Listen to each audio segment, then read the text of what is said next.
Congressman, I know you've got to run to another interview, but I want to ask one more question. Sure. China and intellectual property, the patent process, what's the Congress going to do for us to help solve this theft of our intellectual property? Well, we've got to make sure that our patent process is airtight. We cannot allow a country that is so predatory, so conniving, so deceitful, that is the theft of so much of our intellectual property by this regime.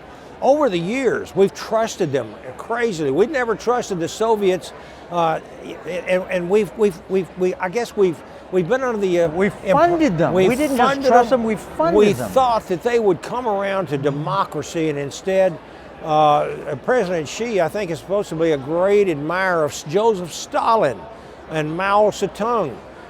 So this is how effective our coddling of this communist regime has been. And quite frankly, the Democrats have been so soft on the Chinese. We cannot afford to allow them. They've infiltrated our academia. They've infiltrated our local governments. They've put in, they've got predatory lending practices. They Belt and Road Initiative. Everything that they've been doing has been to benefit the Chinese at our expense. It almost seems, though, the Biden administration, everything they seem to do, Afghanistan or whatever, seems to harm America and benefit China.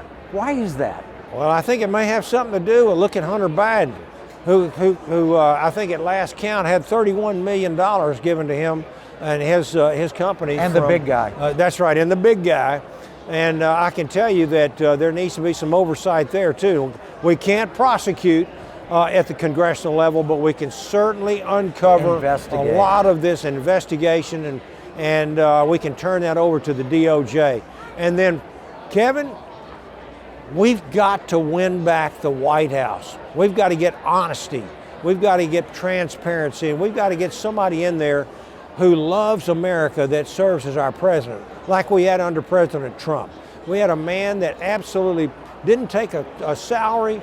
His policy, you might not like President Trump or what he tweeted or anything like that, but I can tell you he loved this country and he did what was best for his country. This time around, I hope that he cleans house of the Biden holdovers. The deep state is a reality.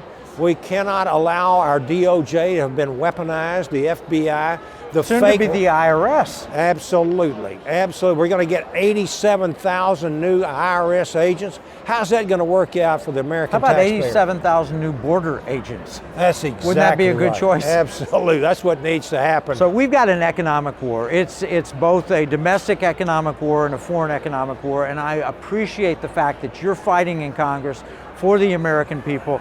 Thank you for stopping by and visiting us with us in the Economic War Room. I hope you will come back. Absolutely, Kevin. Thank you, my friend. God bless you. God bless you. Okay. You know, that's what you get at CPAC, the opportunity to talk face-to-face with senators and congressmen, real leaders in America from the conservative viewpoint. That's what I love about attending CPAC. I've gotten to speak here a few times. These are great Americans, great people. This congressman, he understands the issues. We talked about immigration. We talked about with the border, we talked about energy, we talked about intellectual property. These are all economic issues. And I'll tell you what, the economic war room, I asked him the very last thing, can I come see you in Congress? And he said, absolutely yes. This is why it's so important for us to have a collective voice. And the way we get that collective voice is through our money. You know, politicians, they'll talk to you during election year, but going to see them in Congress, I've done it. I did it when I was working with the Pentagon and other. That's the harder part, actually influencing legislation. That's where I need your help. I need your help because you've got money and investments. You think, oh, I don't have much. I'm just a little guy.